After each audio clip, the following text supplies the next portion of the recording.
Welcome, everyone. Thank you for joining us for this fourth event of a series of online encounters, which we called Despite and Because on Politics and Poetics of Collaboration Across the Mediterranean. I'm Chiara Cartuccia. I'm the visiting curator at UNIDEE Residency Programs in Città dell'Arte Fondazione Pistoletto, and I'm the initiator of the project Neither on Land nor Sea, of which this program is part. I'm going to give you a very brief introduction about this project, and then I welcome the beautiful speakers of today. Despite and Because is a series of monthly online talks that seeks to inquire into ways of organizing and commoning in the arts, bringing to the forefront some of the experiences which are currently inhabiting and activating Mediterranean spaces. The program invites curators, practitioners, facilitators from art organizations and projects that operate or have originated in the broader Mediterranean region to get together, so to discuss ways of practicing, curating, researching, caring, and struggling within and through institutional, para-institutional, and collective settings. I'm very happy to be joined today by the co-founders of two amazing organizations, which are Bar Project and Vessel, in the persons of Andrea Rodriguez Novoa and Veronica Valentini for Bar Project, and Viviana Checchia and Anna Santomauro for Vessel. Just a brief timetable of the event. We're going to have the presentations of the two projects, followed by a conversation and a Q&A session involving the audience. We ask you to keep your questions for this moment. In the meanwhile, if you have any comment or questions that comes to mind, please feel free to use the chat, and we're going to refer to them afterwards. I'm going to give you just the briefest introduction to these projects, as we are going to hear about them from the founders. Bar Project is a Barcelona-based curatorial initiative promoting transdisciplinary dialogue, hospitality, collaboration, and exchange among art and society. Vessel is an international curatorial platform based in Puglia, a region in southern Italy, invested in supporting artistic and curatorial practices that are situated, responsive, and research-led. We're going to start our conversation today with Vessel. I'm going to introduce the two co-founders and directors of this initiative. Anna Santomauro is a curator and researcher in micropolitics and situated ecological practices. In 2017, she joined Art Catalyst in Sheffield as curator and was recently appointed Senior Research Fellow at Sheffield Hallam University. She's, as you know, co-founder of Vessel. Anna previously worked as ESP and public programmer at Eastside Projects in Birmingham. And in 2018, she was curator in residence at Grand Union, also in Birmingham. In 2013, she was one of the recipients of the ICI Daedalus Research Award. She has lectured, given talks, tutored, and led workshops in several institutions, including CCS Bard College, Pittsburgh Institute, Newcastle University, South Galata, University of Cambridge, La Casa Encendita. She is also a PhD candidate at the University of Wolverhampton. Viviana Checchia is a curator and programmer and researcher active internationally. Viviana is director of Void Art Center in Derry and co-director of Vessel with Anna. Previously, she was residency curator at Delfina Foundation in London, senior lecturer at the MFA at HDK Valland, University of Gothenburg, and public engagement curator at the Center for Contemporary Arts in Glasgow. Viviana has produced and contributed to a range of international projects, including the Young Artist of the Year Award in Ramallah and the 4th Athens Biennium. With Anna Santomauro, she received the 2013 ICA Daedalus Award for research into the legacy of socially engaged art practice in the US. Viviana holds a PhD for Loughborough University that focuses on alternative Mediterranean curatorial practices. She currently serves also as a trustee of the cultural organization Time Span in Helmsdale, Scotland. So thank you very much, Viviana and Anna, for joining us today. I leave you the floor to talk about Vessel in better detail. Thank you. Thanks. Thanks a lot. I'm going to share my screen, and can you just give me a sign if this is working? Yeah. Super. So thank you so much, Chiara, for inviting us for this interesting event. And thanks Fondazione Pistoletto for hosting us. And thanks Bar for sharing this moment with us. And thanks everybody who joined for listening and participating, hopefully. I think it's a very important moment because in a way or another, Vestal has been somehow connected with Bar. We met in the past and we followed each other, I think. So thank you, Chiara, for thinking of this moment of encounter, of public sharing, and perhaps some sort of confrontation between the two projects. Thanks a lot. So Anna and I will be speaking, reading, reflecting with you for around 30 minutes. The presentation will be pretty visual, not many quotes, but lots of images. And for this occasion, we will not present much of our Vestal theoretical framework, but instead we will focus on who we are and how we operate.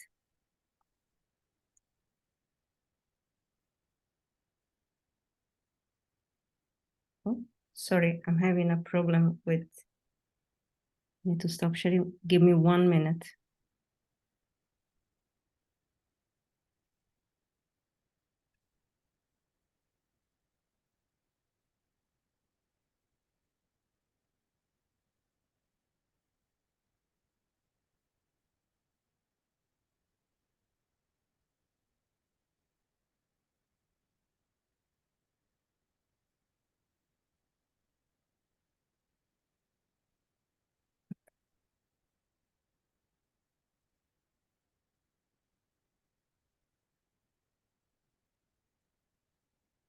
Can you see the slides again? I don't know exactly what happened, but on my desk, everything got stuck. Okay, so Vestal is a nomadic curatorial organization and agency invested in supporting artistic and curatorial practices that are situated, responsive, and research-led, as Chiara also mentioned in her introduction. Driven by a biographical and epistemological belonging to the South, the Southern Europe and Mediterranean regions in particular, we are interested in how social and ecological imagination can be enhanced in order to critically engage with the set of conditions and infrastructures that sustain contemporary cultural practices. Vestal has devoted great attention to the definition and development of socially engaged art practice and contributed internationally by way of the application of socially engaged tools and methods in contemporary curatorial practice, always from a perspective other than the mainstream. Vestal's practice, embedded in an ongoing act of hosting and being hosted, manifests itself through public programming, commissioning, and writing. And in the last 12 years, 12 years, Vestal has participated and contributed to shaping and understanding of curatorial practice epistemologically connected to a local or locality, though not by default based within it. Each of our programs tend to develop over a sustained period of time, and they shape the way the organization itself is articulated, as well as who and how participate in Vestal. So today, Vestal team includes the two of us and Benedetta Dettore, who is our public program producer. Vestal work has been mainly concentrated in the region of Puglia, in the southeast of the country. Puglia is one of the regions historically at the core of so-called Questione Meridionale, the Southern Question, an expression that broadly identifies the economic, political, and cultural gap between northern and southern Italy in the aftermath of the country's unification in the 19th century. In the main historical accounts of the Southern Question, this gap hints at the arretratezza, backwardness of the South, and at the need to level North and South on the premise that the latter should catch up with the former. This temporal hiatus entails that the South is in a structural ongoing position of delay or lateness and of impossible and passive imitation of the North. Vestal seeks to break away from this view, repositioning Southern Italy and South in general as the subject and not the object of its own thought. So Puglia recent social, cultural, and economic history can be considered as emblematic of this dynamic. Historically, the economy of the region has been mostly based on agriculture and services, while the industrial sector is mainly based on small and medium-sized firms. In the last 50 years, two highly capital-intensive large-scale plants, such as Ilva, the steelmaking, and Eni, petrochemicals, have deeply changed the socio-economic landscape of parts of the region, providing salaried jobs within small port cities and introducing modes of organization closer to the metropolis working class than the traditional fishing communities. Initially owned by the state company Italsider, in the 60s, the steel-making company Ilva in Taranto combined its economic strategy with a social and cultural one. For instance, through the Rivista Italsider, the company's magazine that commissioned artist covers and illustration around the future of the city. In 2012, Ilva was investigated for environmental crimes and pollution, while plants with similar environmental impacts have been dismantled in different parts of Italy, one of them being Porto Marghera near Venice. Ilva is still functioning and still polluting, forcing parts of the city to go into lockdown when the levels of dioxin in the air are too high. Since 2008, tourism has been on top of the regional council's agenda, presented as inextricably linked to the promotion of both traditional and contemporary culture. Large-scale institutions like Apulia Film Commission were funded, which invited international cinema production to come and shoot their new productions in Puglia. Benefiting from the Mediterranean light and landscape, in a similar vein, tourists were invited to leave behind their stressful life and fall in love with Puglia through large-scale campaigns that sought to rebrand and represent the region as the idyllic and authentic place where to live the good life. In the same years, architect David Chipperfield was commissioned for the project to renovate a brutalist theater in Bari and to turn it into a contemporary art museum. The museum never happened. Over the course of around 8 years, the region started to appear as the anomaly of the South, a fertile territory for new innovative ideas and for massive touristic influx, leaving behind the burden of the representation and perception that the Southern question had imposed on the region. So Viviana and I founded Vessel in 2011, and that was the time of the so-called Primavera Pugliese, the Italian spring, even though we should be quite clear in saying that it has nothing to do with the so-called Arab Spring. It just happened to have the same kind of definition. In 2008, the regional government started to invest a large part of the European Union funding for regional development in order to promote youth policies and culture. So this has been one of the strategies that the Regional Council has adopted to try and stop the ongoing move of young people, primarily students and workers, towards either the north of Italy or the rest of Europe, most of the times in search for better education and better job opportunities. So since then, through European funding of different kinds, hundreds of young creative projects focused on different disciplines have been supported with a grant of 25,000 euro to be spent in just 1 year time. So a number of different associations, cooperatives, and a few companies mushroomed throughout the region, transforming in a very short time Puglia into this kind of laboratory for social innovation. Those that specifically chose to establish themselves as a not-for-profit could not access any further regional funding and support. So after the first year, you were really pretty much left on your own. Instead, if you had opted for a for-profit status, then you'd be able to apply for further grants in order to grow your own company and your own business plan. Vessel was born in the context of this specific regional program. And from the outset, the main challenge for us was to operate within a region with a very fragile set of infrastructures that at the same time was undergoing this process of acceleration and in a way of self-exotization. We decided quite consciously to withdraw from the way the region was representing itself by avoiding the then dominant logic of the big festival, of the big event, and of the traditional exhibition, and by introducing ways of artistic and curatorial production that were mostly based on conversation, on dialogue, experience, and process without an end product.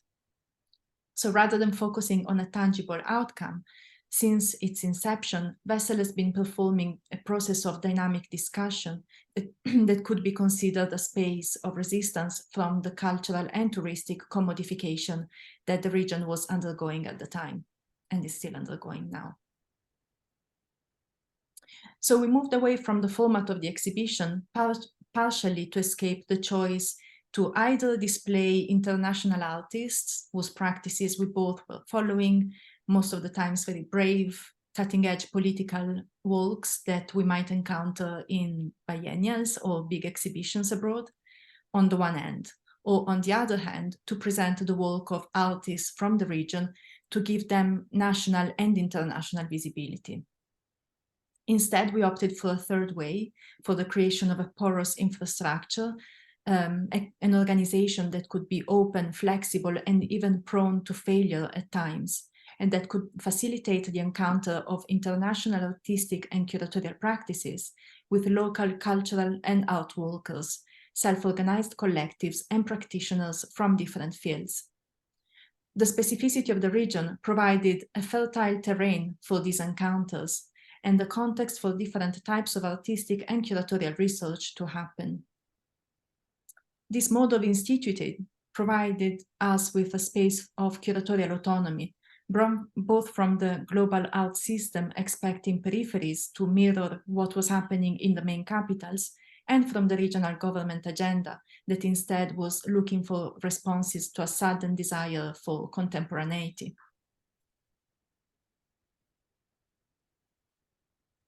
Our work has taken place in urban settings like the capital city of the region, Bari, as well as in rural areas. In 2015, we initiated Terra Piatta, Flatland, a program of art-led inquiries that over 3 years would bring together artists engaging with themes of ecology, land use, and agriculture with farmers, workers, activists, and architects based in the region. We focused on a specific area called Capitanata in the northernmost part of Puglia, the so-called granary of Italy, where agriculture is the main activity and the few industries that are present are mostly devoted to food processing. Almost every peeled tomato in Europe comes from this area, and every year 2 million tons of tomatoes are produced, but the revenues for local farmers are incredibly low. The workforce involved in the harvesting of tomatoes is mainly composed by undocumented migrants. And we will not have the time to look at it now, but if you are interested in the subject matter, I suggest that you have a look at a reportage by Al Jazeera called The Dark Side of Italian Tomato. Maybe we can put the link later in the chat. During the fascist regime, the area was deeply affected by the agrarian reform that implied a plan of reorganization and reclamation of the land. What was previously marshlands and wetland was made arable through the reform, and Mussolini's regime introduced the territorial and social planning based on the construction of borgate, which were new small villages, and poderi, which were farmhouses, in which many among former soldiers and peasants settled inhabiting fascist modernist architecture. In each borgata, the territory was equally portioned to include a school, a church, the market, and public offices, in order to avoid a daily commute to main cities. The system failed soon after the collapse of fascism in Italy. The local Apulian people did not like the isolation that the borgate fostered, which resulted in the abandonment of podere and the return to the city during the economic boom. These areas were forgotten or ignored as part of the refusal of those dark times in Italian history. Many of them, through the years, have attained considerable autonomy, having to solve and sustain by themselves questions of security, justice, education, and other services. Others, instead, increasingly in ruins, are often inhabited by seasonal workers. So in this context, up to now, Wessel has been developing a residency with artist Fernando Garcia Dori in collaboration with with architects collective Escape, while the artists met local farmers, cheesemakers, artists, educators, and members of the local councils to map out the desires for the future of the Borgate and to seek to define what a network of these small villages could become in the future. We also commissioned Tre Titoli by artist Nico Angiuli that was scripted and performed by Nico in collaboration with seasonal workers, mainly undocumented Ghanaian, working in the harvest of tomatoes. The film brought together migrant and Italian workers to collectively explore the legacy of Giuseppe Di Vittorio, one of the founders of the Italian unions, who as a young boy was exploited as a peasant in that particular area in the early 20th century. We also ran a curatorial workshop led by Nuno Sacramento and Sanne Ortuisen, where we spent 4 days in a local farmhouse exploring social practices within non-urban contexts with a group of 15 international curators. And then finally, we ran a program called Rural in Action, which was a series of artist-led workshops engaging local communities in artistic and civic practices, engaging with themes of ecology and periphery. And I should also mention that the title of the program draws inspiration from Culture in Action, which is the iconic project that Mary Jane Jacob curated in Chicago in 1992, where she brought together communities and artists to establish different forms of dialogue and process-led practices. Between 2011 and 2017, Wessel has been running the International Curatorial Workshop. It was conceived as an attempt to rethink educational models and to test out what a self-organized curatorial para-institution can do in a peripheral context. So generally, the workshop would function as a 4-day gathering, bringing together a group of international curators that were willing to explore different questions that were actually at the core of Wessel program, including curating as a situated practice, the legacy of institutional critique in contemporary institutional and non-institutional practices, curatorial approaches to socially engaged art, self-education, and hospitality as a site for knowledge production. So during these days spent together during these workshops, we would take it extremely slow, though intensively, and give space to dialogue and spend time around 4 to 5 hours a day, just walking, conversing, eating, and drinking. Okay. So far, I think that what we were trying also to explain is the formats that we have been using, the topics we concentrated on, and what have been the sort of relationships that we created with artists, both internationally and locally. One of the formats that we used at the very beginning in 2011, 2012 was called Tavoli di Lavoro, which is like working tables, where we would invite an artist to bring an idea and discuss the idea with experts from other fields. And in this case, you see some of the pictures that were taken in our old space in Bari. The artist that brought the idea was Nico Angiuli. The inquiry that we were analyzing was the mechanization of human body within agriculture. So how the use of different tools has transformed the connection between the body and the soil, but also the labor in itself, and how the mechanization of this labor has therefore somehow adapted in different ways the body to a different way of working. So for this specific tavolo di lavoro, for this brainstorming that we had created, we invited an expert of agriculture, someone working in theater, actors, art historians, historians, a farmer. Like, there were lots of different expertise where people would explain from their viewpoint how is that the project could actually develop. The objective for the artist was, in the end, to recreate a choreography, perhaps, and to try to translate within visual language the mechanization of the body within agriculture.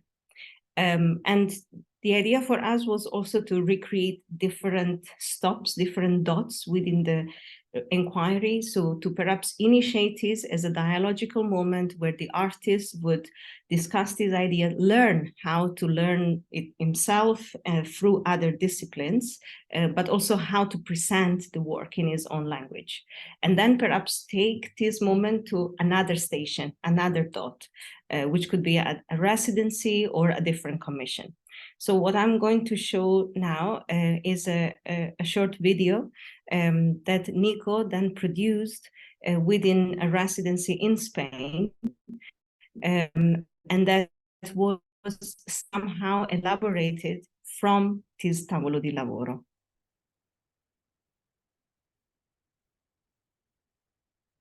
Estamos antes ahí en Marruecos, estamos pensando que cuando vinimos aquí a España cambiamos la vida.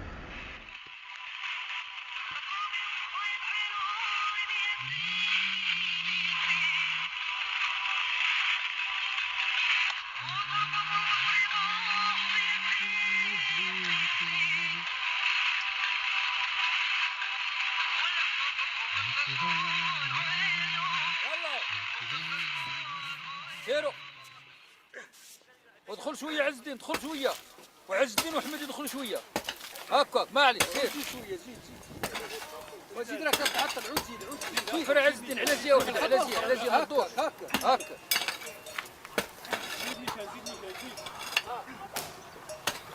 بارك الله بارك الله هكاك احمد، وخرج واحد شويه وعز الدين، خرج واحد شويه، خرج واحد شويه بان، خرج عز الدين، الاخر يوسف هكاك تم بس بان هكا.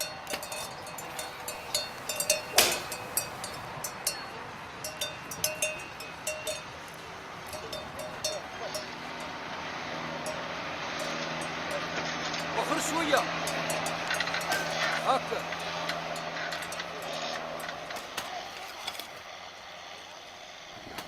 وبارك عليكم ياتا.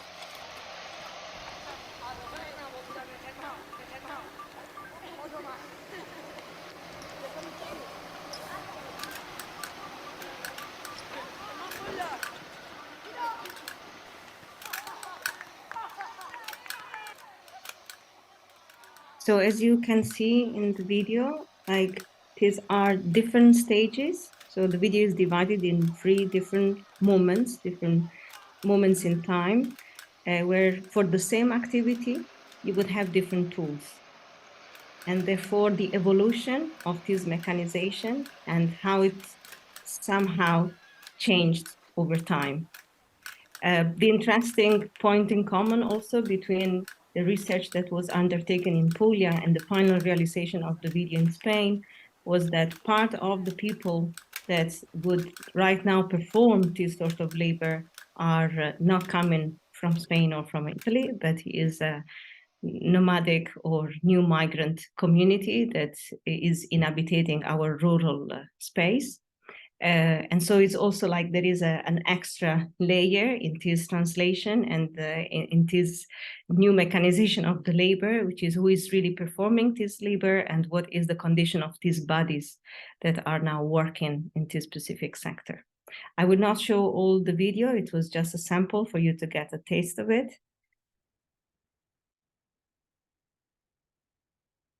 Thanks, Viviana.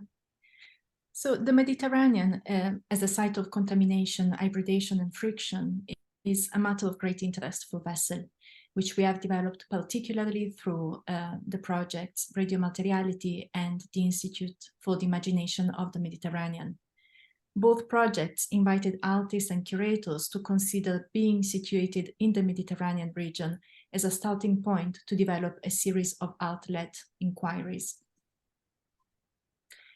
Radio Materiality invited artists to reflect on the notion of transmission and on ways of performing it through a series of residencies.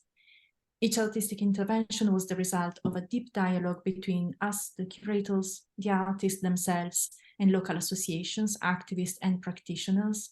So in a way, we operated as curators and as co-producers of each action, accompanying the artists in the accumulation and in the processing of knowledge about the territory, highlighting specific issues they could deal with, and facilitating the creation of a relational context for them to operate within.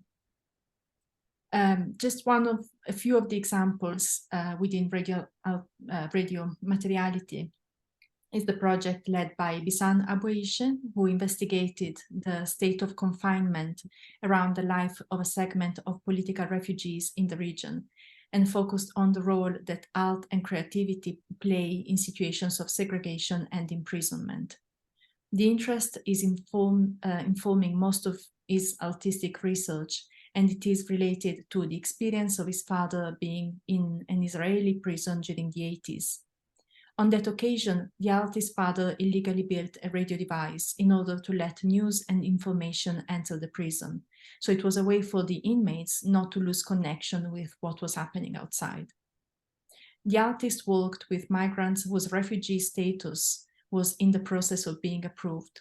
Some of them were occupying at the time an abandoned school in Bari, the capital city of the region. So the idea of the artist was to have a series of workshops about how to build a radio device and how to create radio programs to broadcast to the surrounding areas, in a way trying to overcome the sense of invisibility that they were experiencing. We also invited artist Elena Cologni to perform a series of conversations between herself and a group of mothers based in Bari to share the emotional and psychogeographical condition of motherhood in the city.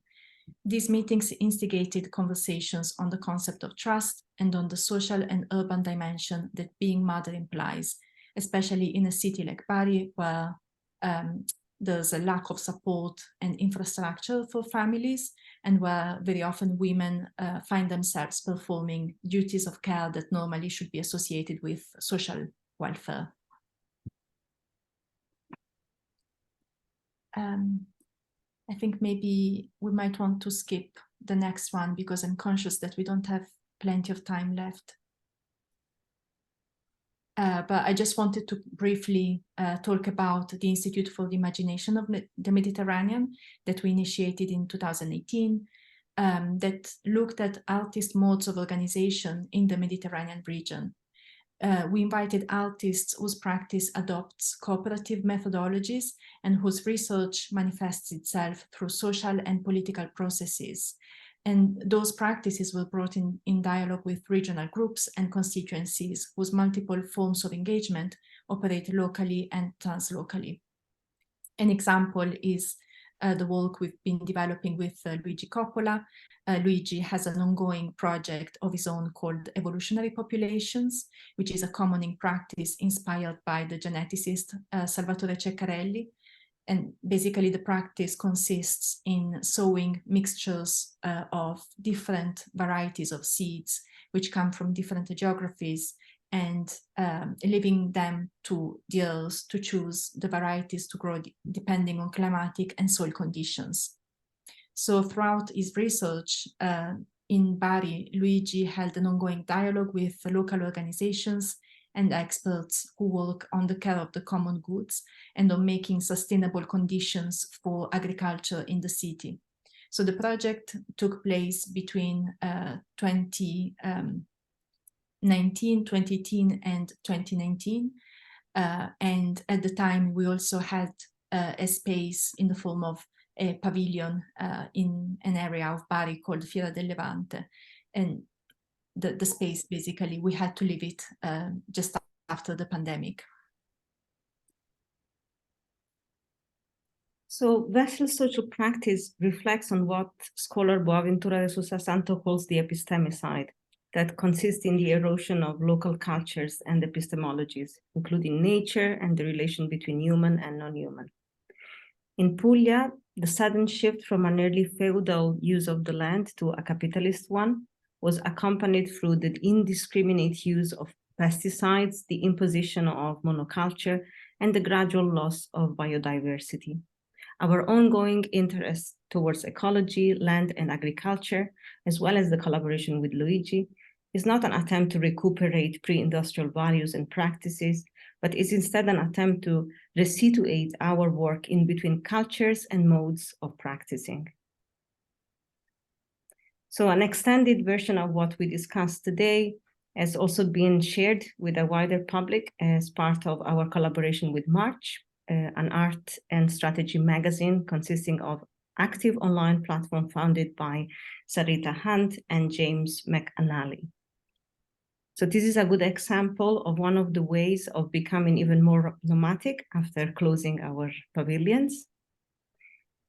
With more and more collaborations around the world, our point of departure remains Vessel and its ecosystem, and Sarita was one of our international curatorial workshop participants back in 2017. So we tend to keep those relationships alive and keep working when possible with Vessel temporary and long-term members as a way to also decentralize from our own leadership on Vessel. And between the recent process, I think we also need to mention Fine Art, which is an ongoing project for the future of European independent art spaces in a period of socially engaged art. This is an interesting collaboration for us with various institutions from the UK and Europe, as well as other projects similar to Vessel that are focused on socially engaged art practices. And as part of this project, we hosted actually 2 researchers. One of them is actually online following this event. So we hosted Maria Mitrucheva, which is a curator with focus on public and education programs. She is interested in discursive and process-based artistic and curatorial practices as vehicles for knowledge production, sharing, and distribution, and examines changing roles of the viewer and modes of access to art and culture. And we also hosted Bilge Azdemir, which is a curator having a background in sociology and media arts management and curating, with a particular interest in post-disciplinary curatorial practices, art science methodologies, and participatory research in more than human words.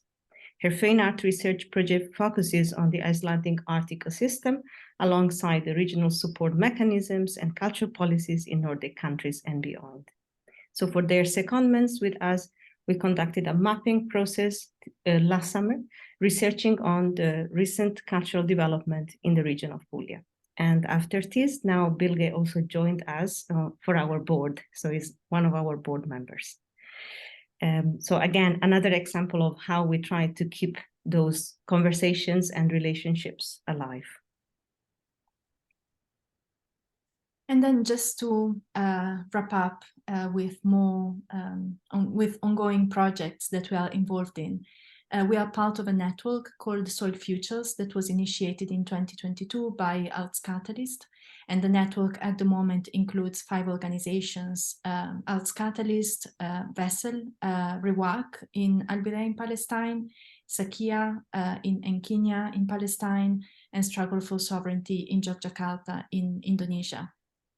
And throughout the first year of existence of this network, we've been running a program of artist residency exchanges and an online school, which happened at the beginning of 23, and a series of gatherings that are coming up this autumn, and a series of sound pieces, a series of podcasts that will be launched later this year. So as part of Soil Futures, Vessel worked in collaboration with the Cora Art Center in Puglia, specifically in Castigliano de' Greci, and we hosted Ragad Sakvalait, who is an artist based in Palestine, for a 6-week residency. And as part of this residency, Ragad explored questions related to clay sourcing, material cultures, and processes of production within the rural setting of Puglia, and she got to know some of the clay masters of the region. There's an image in the next slide where you can see her working with one of the traditional masters, but also she met with various activists that are trying to better understand what is the impact of clay extraction in the region. And then finally, as I was mentioning, there will be a series of distributed and decentralized gatherings between the 5 different countries involved in the project. And as for us, we will be working in collaboration with the artist studio and sustainable living building La Mia Santolina to host a food grower, artist and seed exchanger called the Randa Toko. And together we will be exploring the kind of the impact of gentrification of the countryside in Puglia specifically. And I guess we will keep working on the development of this network. So yeah, keep looking at what we publish on our website, as we are hoping to grow Soil Futures into a much larger network. I'm so conscious we've taken up so much time. I'm sorry, Chiara, but this is us. If you have any question, we can talk later. No problem, actually. Thank you very much for your usual generosity. It's very much appreciated. As for usual, it's very dense. There is a lot of notes, a lot of points of interest. I'm sure we are going to explore some of them after bar projects moment of contribution. So thank you, Anna and Viviana, once more. And I'm going to introduce you also to the next speakers. As I said, co-founder of Barcelona-based project, Bar Project. Andrea Rodriguez Novoa is a curator, architect, and writer based in Spain and France. In her practice, Andrea reflects in an expanded way on space and time, image, narrative, and storytelling. She's interested in the forms and formats of production, dissemination, and transmission of contemporary art in exhibition architectures as tools for the construction of discourse in the public, social, and political spheres. Since February 2022, she's co-director head of the professional program of Barcelona Gallery Weekend. Together with Veronica Valentini, she directs, curates, and teaches at Bar Project. In 2020, she co-founded in Barcelona with architect Madalena Ostornol the MIA project, which develops architectures that address energy, environmental, economic, and social sustainability. Since 2018, Andrea is also has been collaborating with Leopold Banchini Architects in Geneva. Veronica Valentini practices artistic and situated curating of exhibitions and time-based programs, locally and internationally, under her name or in collaboration. She is founder and director of the platform Bar Project and of Emma. She is a mediator of Concomitant, a regional art program aimed at citizens. And she also works as head of international research networks and residencies at Hangar, a center for artistic production and research in Barcelona. Her recent work focuses on themes and methodologies related to the creation of new audiences, cultural rights, accessibility policies, and co-responsibility in the design and management of cultural projects from an intersectional perspective. So Andrea and Veronica, the floor is yours. Thank you so much. Thank you, Chiara, for inviting us to this panel with Bessel and Viviana. It's great to be with you again here. And thanks to those also present for joining us. I will start with a general introduction and then hand the floor to Andrea, who will give you more detail on some of the project realized. So Bar Project is a curatorial initiative started in 2013 that promotes transdisciplinary dialogue, hospitality, collaboration, and exchange within art and society, by developing a public program in the city of Barcelona. Bar Project is deeply inspired by the bar popular and transcultural meeting place, typical of Southern Europe and Mediterranean countries, understood as a space of knowledge production, thanks to the informal conversation that it generates. Our motto is drinking while walking, while hosting, while thinking, while making together. Still it is. But project develops, so our roaming public program in the city of Barcelona understood as an experimental public space and common place for action and exhibition of durational events such as performance, conversation, discussion, and other artistic gestures that question current political, social, and economical subjects. And these goals are achieved through residency and pedagogical formats, which results are the fruit of dialogue and exchange between local, national, and international agents in the social cultural fabric of the city. But project has been funded by Andrea and me. Juan Canela, who has been with us until the pandemic. So Andrea, maybe you can develop.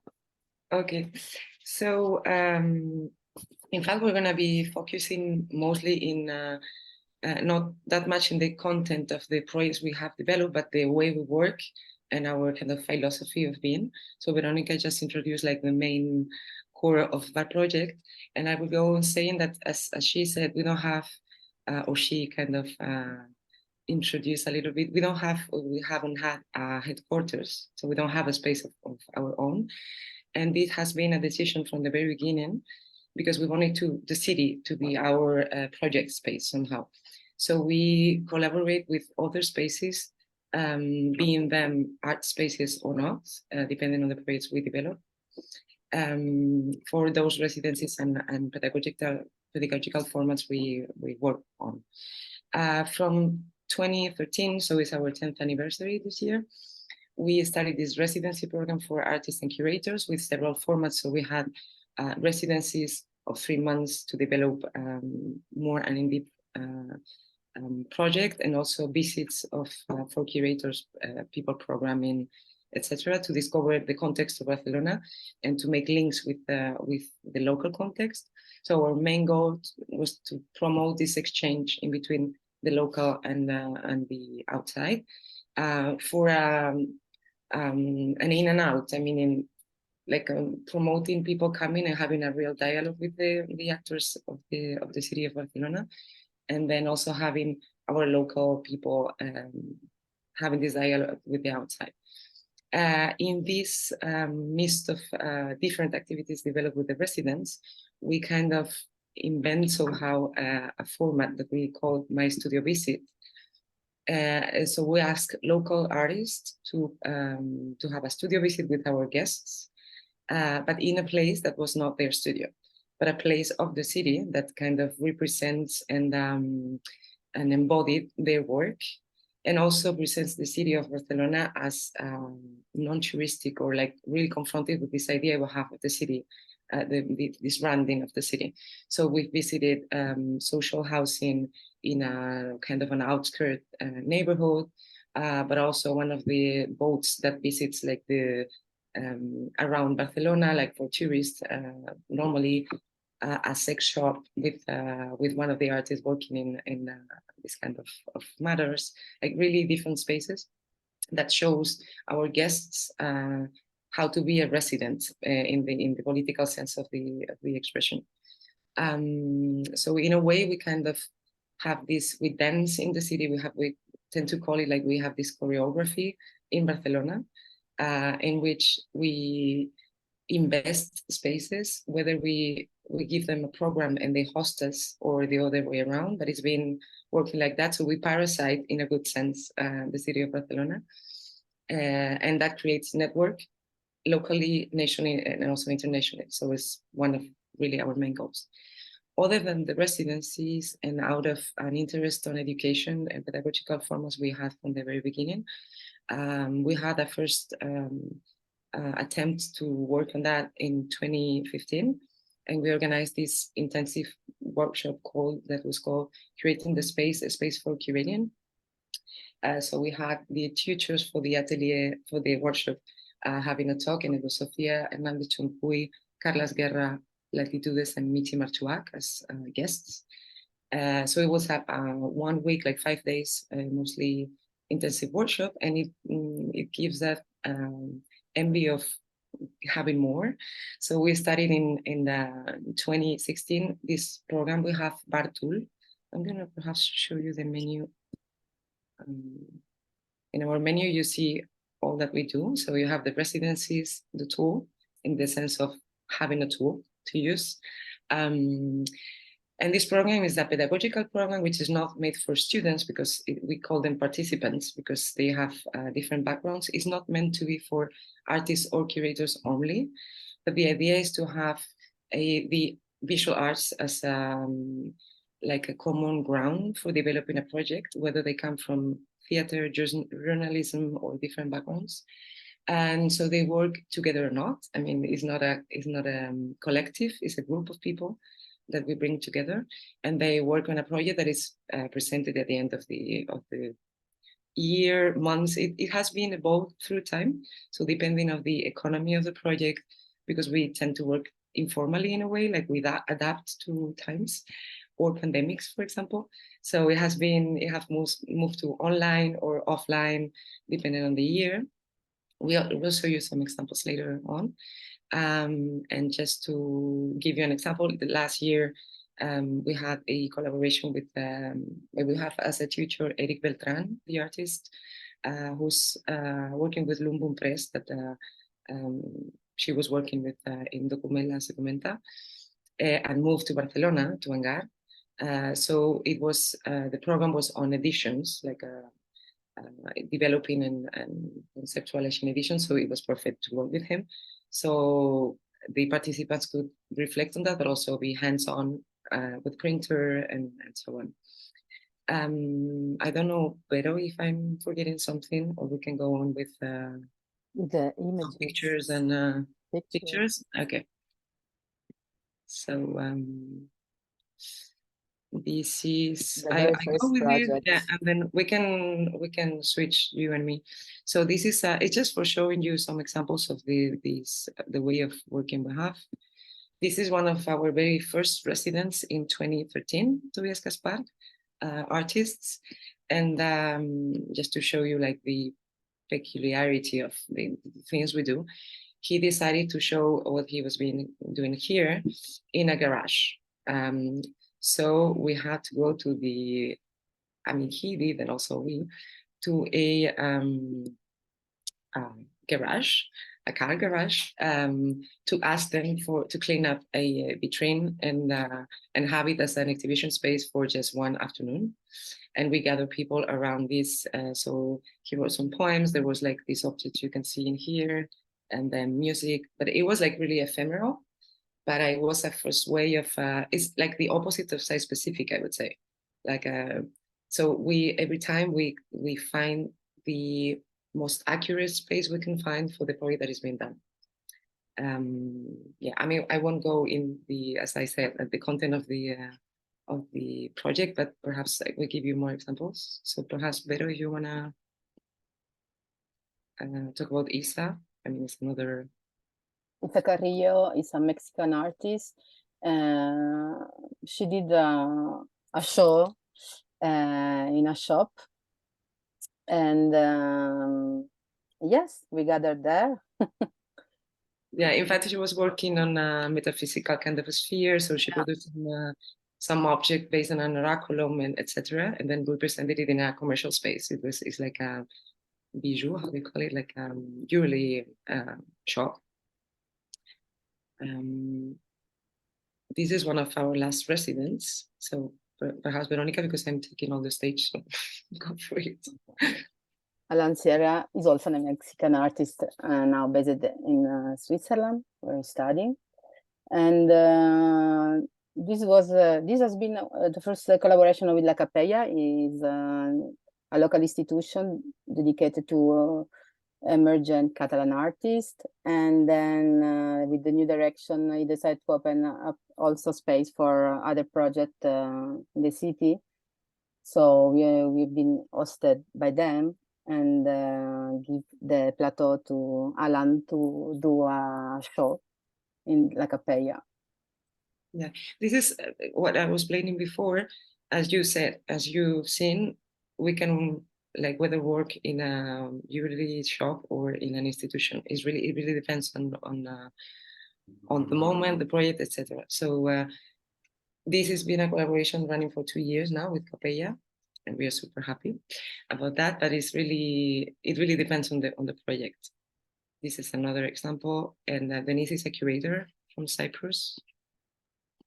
Just to show you some pictures, the presentation was done in Angar. No, Cordova. Cordova, sorry. But we The also space for Cordova. Looks like. The presentation was in Angar, and then the talk of some other residents was in Angar. Cordova is an independent space also here in Barcelona, running by Cori Scorzari. It's him.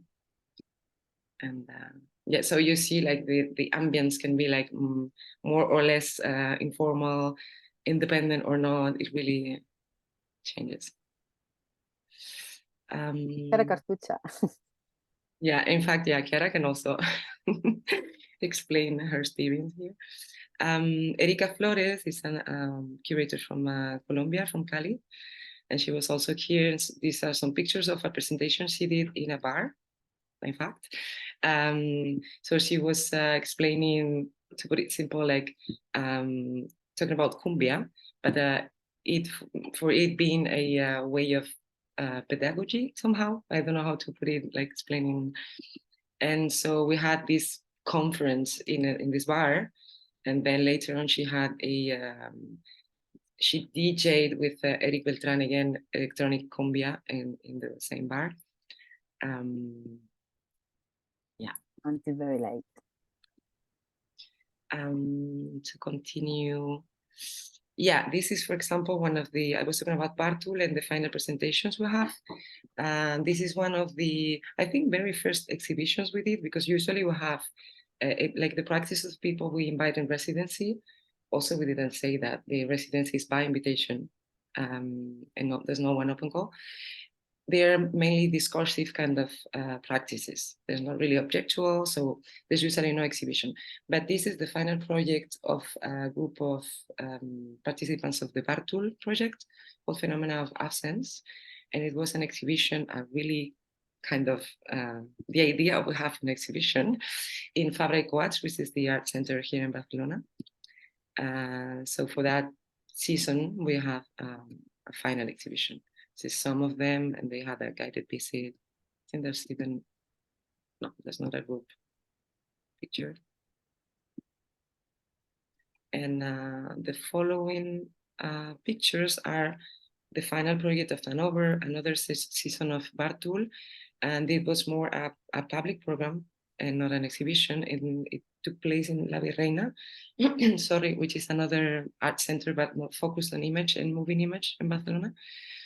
And so every one of them presented a proposal for the public program. Aras Fayez, I won't go with the names, but we kind of spread out in the center, whether in the outside spaces or inside, to show the different proposals. But it was not an exhibition per se. It was a public program. And we end up dancing in the water. Like that was fun, really. And then just to kind of resume a little bit all we do, as I said before, our main programs are the residency and the tool, the bar tool. But in fact, everything will go public, and all those two programs become public through our public program, which is our main curatorial practice and statement, let's say. So this picture, just for the anecdote, is like and I think Chiara, you know it, is we kind of establish our welcome drink every time someone came to Barcelona, and also because we don't have that common space or exhibition space. the space we have is us ourselves. So we kind of really function as hosts for the people coming. So this bar called Armando, and if ever one of you come to Barcelona, you would be brought here, is our welcome drink space. And this is the type of vibrations we have. So those are also some of the participants of our international symposium we organized around public program in 2017. And the reason for organizing this symposium was because it's, as I said, is the activity, the curatorial activity we developed from the very beginning, but at this moment in time, public program became, like, people became conscious somehow, or more conscious about it being an issue, and not only something that went around the exhibition making as like a peripheral thing. So what we did is we invite and host lots of colleagues. Here you have the list of people, like different projects from very different regions and philosophies of work, but working around public program to reflect together. And the week went with all the mornings we would gather with these people in private sessions of work, and in the afternoon there were public presentation by them and some other local guests, together with the participants of the bar tour that made some artistical proposals. And it was really an enriching and kind of emotional moment also, because like all of us coming from Rabat, Basel, like really different places, had the chance to kind of exchange on this common interest and inquietudes, I don't find the word now, like concerns.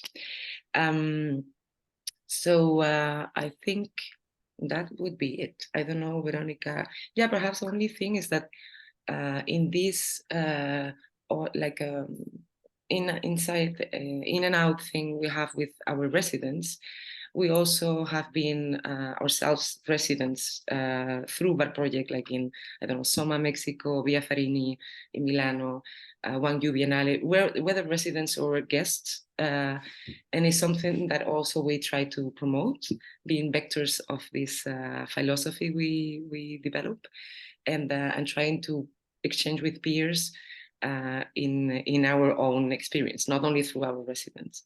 And I think it's something that has been really enriching through time. So yeah, I'm gonna wrap up now, and that whether Veronica has something to add, or we can go for questions if you want. Thanks. Thank you so much, Veronica and Andrea. Before engaging in conversation among us, I want to remind the audience, of course, if you have any comment or question, please let me know somehow. Either raise your hand or write in the chat. Thank you, everyone. It's really interesting for me to see all the possibilities of overlapping or similarities and differences between two projects that are quite specific and talk so clearly about a locality, which are very different, but still I wanted to start with grounding element, if I may, because of course in your presentation, Anna and Viviana, you were talking about the get going of Vessel as somewhat going on the long wave of this, we could call it the touristic turn of Puglia. So this peak of tourism that now, I mean, now it's so totally mature, but back in the days was a kind of a new thing. And I feel like Barcelona, on the other hand, is already, when you started, Veronica and Andrea, was in this very mature phase of over tourism. And I'm very curious about how this reclaiming of hospitality in a new way, like in a different way through residency formats, and a reclaiming of hospitality as a tool, for a device for making sense rather than, just profit or exploitation of locality, intervenes in your own specificities, considering, of course, the great difference between these two locales that you narrated to us, which is Puglia and Barcelona. But why was it important for you, the residency as a format, beside, of course, the centrality of the discursive element and the, let's say, the pushing a little bit on the side, the more material outcome of curation and the curatorial, especially? I would love to hear more about the residency side of things. Whoever wants to start. Yeah. Okay. I think, I mean, Veronica can also correct me or something. I think for us was important from the beginning. Of course, we love exhibition making, and like the three of us, not only Veronica and myself, but also Juan, the three of us are curators, and we are interested in exhibition making. But I think we had this, on the one hand, the necessity of bringing people from outside to Barcelona to enrich this exchange I was talking about before, and also the durational type of project that a residency means, and the processes it trigger was really important for us too. And the proof is that we, as I said before, we really took it took some time for us to really make a real exhibition, like for our project, because we were interested in something else. And regarding hospitality, it's also important. We've been also talking about this concept of ghost, so being guest and host at the same time, because we don't have a space. So every time we have a project ongoing, we've been hosted by someone else here, and at the same time we host people coming. So this generous way of being and moving and drinking and all our motto gerunds is really our essence, is the way we work. And as I said also previously, the taking the time and space to share with the people coming is really the very essence of our philosophy. It's not only about the excellence of the projects being developed or presented or whatever. It's also like having conversations and an exchange with those people. And I think really in a very political sense, like inhabiting the city in a political way. So being a resident. Yeah. Also, another point, it's, I think, the strategy we use, I mean, on the economical level, we try to make profit of what already exists in the city.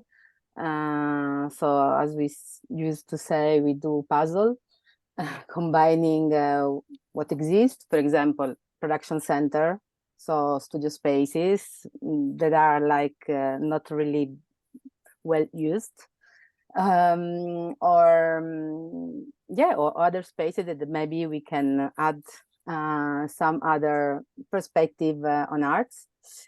So it was really easily we decided to do a public program again with the residency program, hosting people, and also to not be concentrated on the material production to produce an object, but to give time and space for research, for life, to enjoy and to connect. And then, I mean, there is no pressure for an outcomes. I mean, we have to say that we've been doing this thanks to private and public funds. And so since the beginning, we gave support, economical, pastoral, curatorial, and try not to, again, produce exhibition, but rather gathering moments. So the art as a form of, the gathering as a form of art. Yeah, being sustainable I think is one of the main points too, like different levels. I think quite similarly for us, there was like an interest in both myself and Viviana in public programming, even though it's interesting because at the time we didn't really have the vocabulary. Like we would not use the terminology, no public programming. We used to say we don't do exhibitions, we do other things, which is fun in a way. And personally, I I was already very, very invested in social engagement practices and the whole discourse, but also the practice itself. And Viviana, you were treating exhibitions as a problem, no? You were really researching quite militantly why the exhibition is a problem. So in a way, it was for us the idea of moving away from the exhibition and thinking about residencies as these expanded temporalities, and also these ways of situating ourselves and people from abroad and from different contexts in Puglia, was a way somehow to resist that, you know, the dogma of exhibition making. And then I guess there's also like a sort of biographical element. I don't know if, Viviana, that resonates for you, but both Viviana and I were born in Puglia.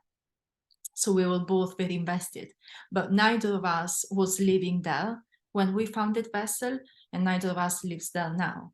So the idea of creating this residency format was also a way to resituate ourselves in the region, and also to come to terms in a way with that whole notion of hospitality that has been so, you know, ingrained into our upbringing, but that somehow we felt like we needed to resignify and to reimagine and like change the sort of terms and power balances that exist within hospitality, because it never comes for free.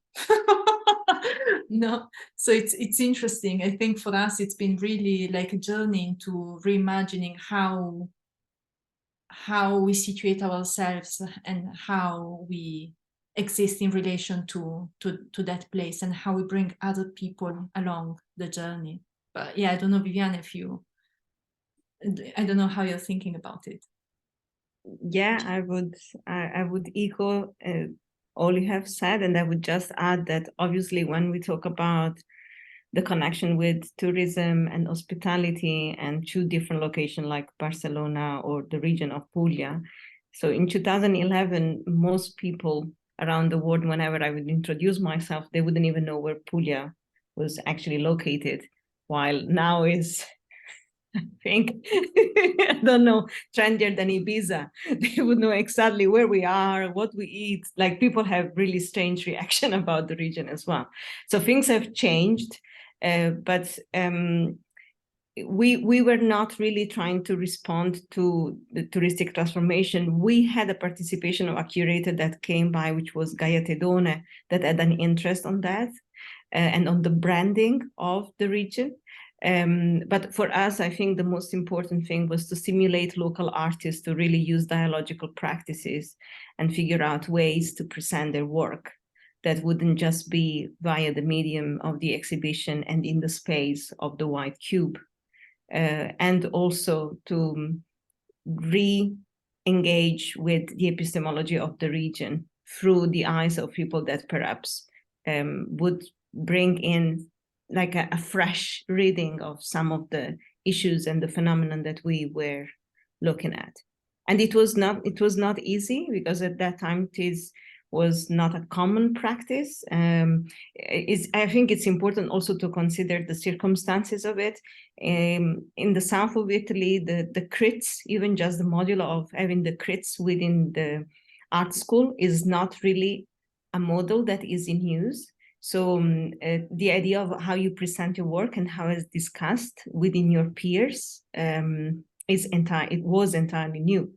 And also this idea that we would really use dialogue constantly with reading groups and brainstormings, and everything was about the thinking and the idea and not the making of the object. Similarly with what Veronica was mentioning before, so not this outcome, not the physical present perhaps. All this was quite difficult to understand, simply because it wouldn't resonate with the common practice. But now, if you go to Puglia, there are many projects that are doing the same. There are way more residencies, maybe thanks common to see public programming, and so things have changed. And I'm sure we are not the only reasons why they have changed. There are lots of different factors, but certainly there was something there, like a little seed that Vessel started to create within dialogical practice. It's funny, I would say, I mean, in our case, it's almost the opposite, because Barcelona was already really branded and none of us were from Barcelona. So we have like really keep an eye on this question of tourism, etc. And even I have to, I mean, I don't know if you agree, Veronica, but I think at the very beginning, or for a while, people wouldn't even understand what we were doing. I mean, there were voices like, but you work with internationals, so what about the locals? And it was difficult to make them understand that we were traveling people and not artworks for having that exchange. And I feel, I mean, we had a hard time at the beginning for that. It's like we did lots of things, but there was not a space that they could relate to, like embodying bar projects. So we were kind of all over. And so it was really difficult to have, like through time, people has kind of understood that how it works. And of course, as you were saying before, public programming was not a thing yet. Like it didn't exist as a thing. It was like things happening around exhibition making. Like people would say that is it mediation, is like the activities we have, like, but it was not like a thing that existed autonomously, or so it was complex. And also regarding this nothing is for free comment, same thing, like, and related to what Veronica was saying about sustainability, is something really important for us from the beginning. People get paid when we invite them. Like they come here to work in any format you can understand it, and they do it. And it's something that we established from the beginning, because if we wanted to be to last in time, I mean, you cannot do otherwise. It's like it's fair. It's cultural workers that we invite. So it was something really also foundational of the project. And yeah.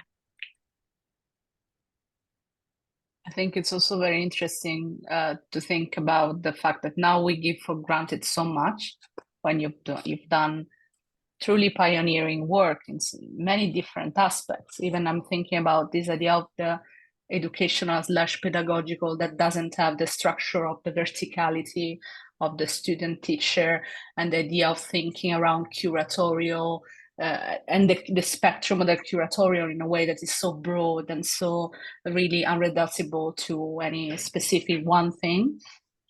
Now it seems like so obvious. It was not until very recently. It is not still in many different landscapes that maybe we don't occupy because we work in a more, let's say, experimental way, in formats that are not oriented towards the commerce and the commercial side of things and so on. But still, it's not so. It's never a given that this is understood and explored truly.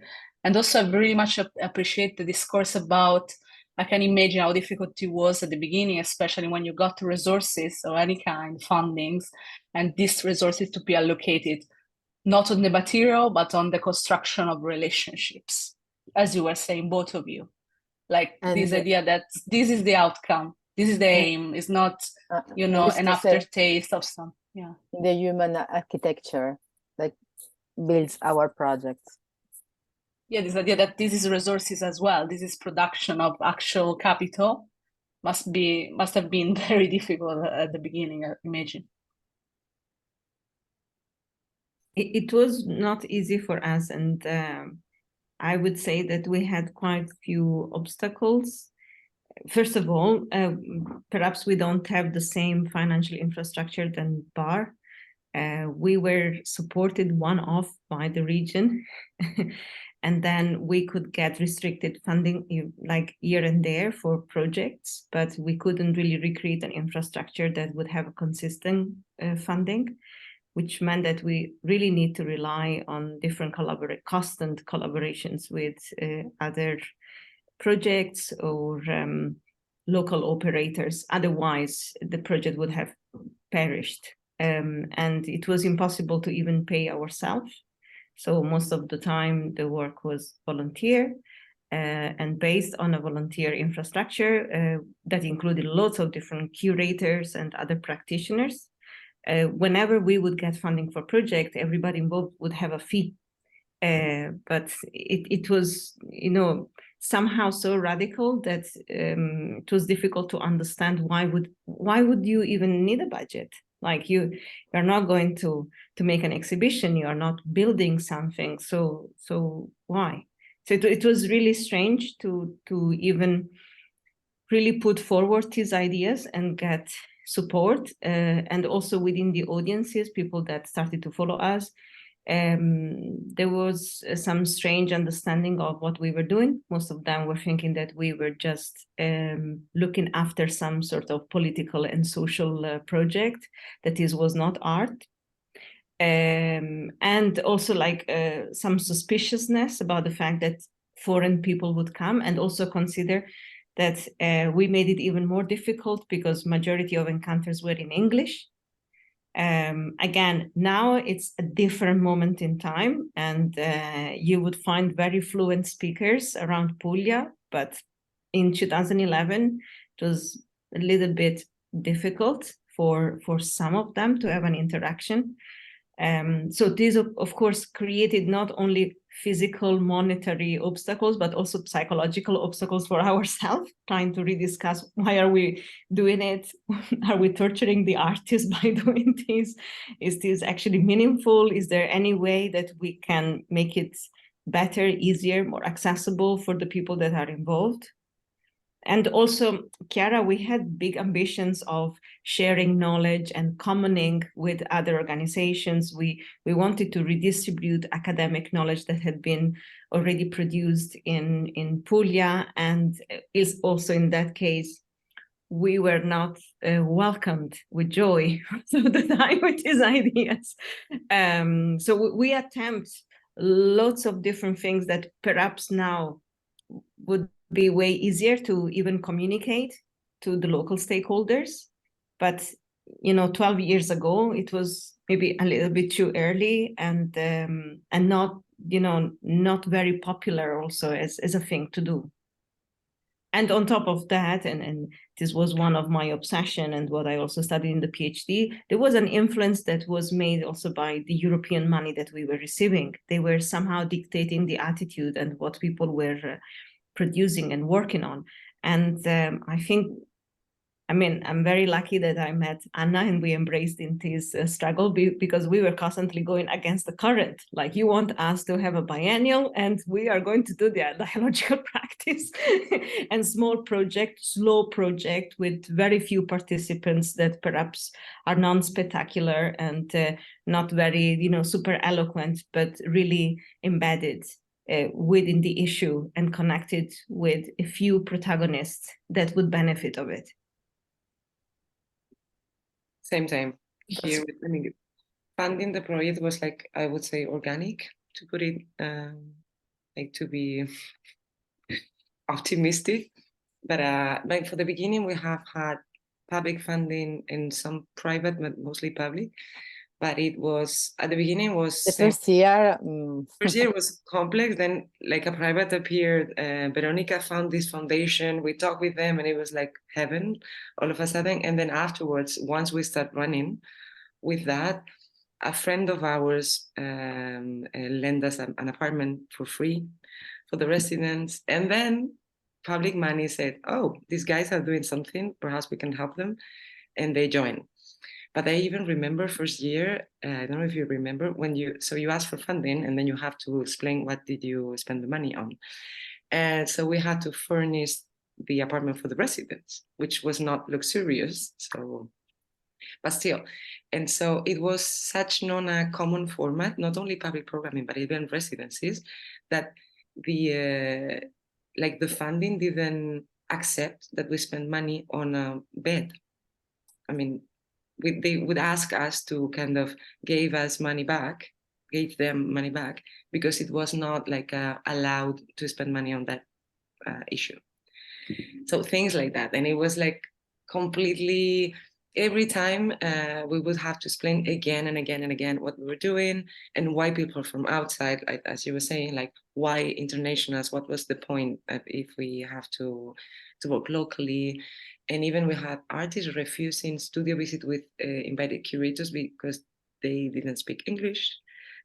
Same thing, like lots of common ground there. But yeah, I mean, through time, of course, it gets better. Yeah, but I would also add that, for example, with the Private Foundation, we found at the beginning that really allows us to start the project being paid ourselves and paying the others. I mean, we were lucky, but at the same time, I think we did a work of education. I mean, because they also were really suspicious about what we are doing with you, and yeah, but why you are not doing an exhibition, etc., etc. So little by little, every year it was like, oh my God, they will stop to give us money, and then I mean, they stay with us for 6 years. So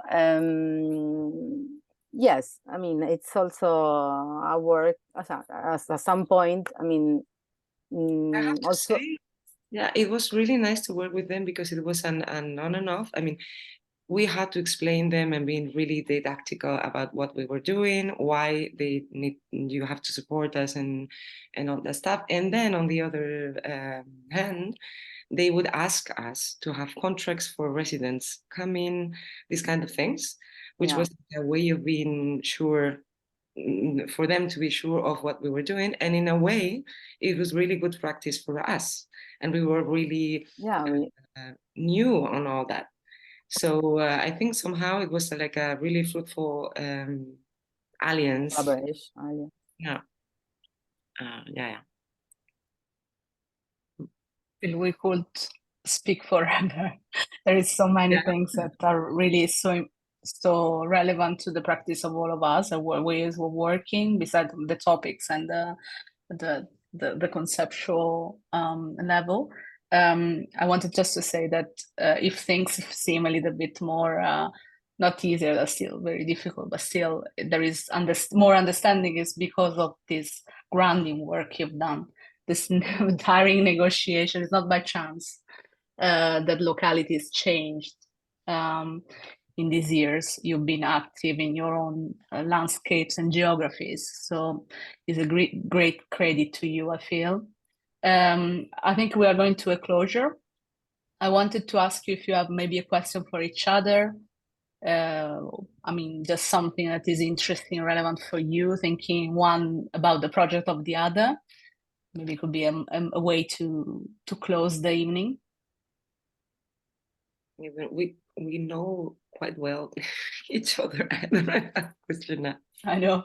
But we've been following each other, I think, through time. So, anyways, it's more. But for me, it would be more about congratulations because I mean, I of course can imagine like the difficulties as we have that you have had, but it's like a little bit of chapeau, and it's never too early because if we don't start, you never get to the better times we have now. So. Yeah, same. Same to you.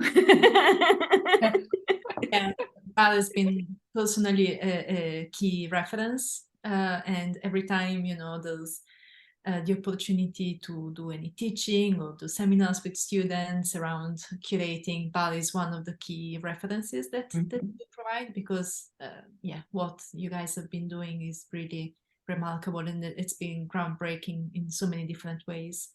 And it's always very fascinating to see how, despite the differences within the context, there are so many interesting resonances. I mean, the only thing I can say is that we should actually go on a residence exchange in our respective places. That was my next comment. I forgot to say, we forgot to say something.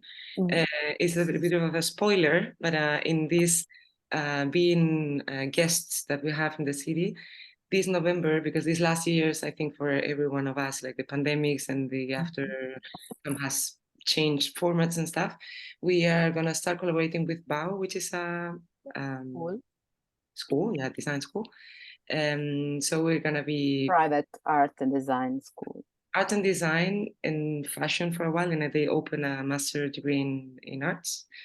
And so we're going to be residents in a way of their new exhibition space.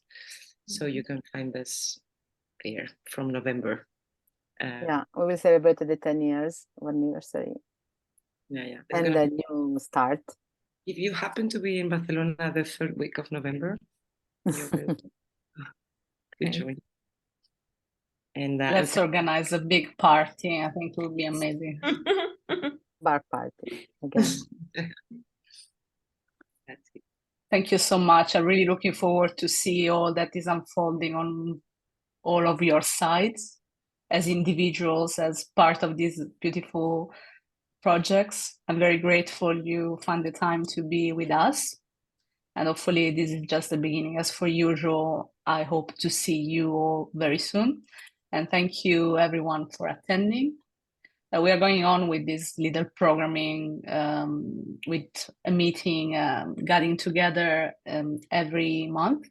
So keep your eyes peeled for the next to come. Thank you so much. Thank you. Thank you, Chiara. Thank you all. Bye. Thank you.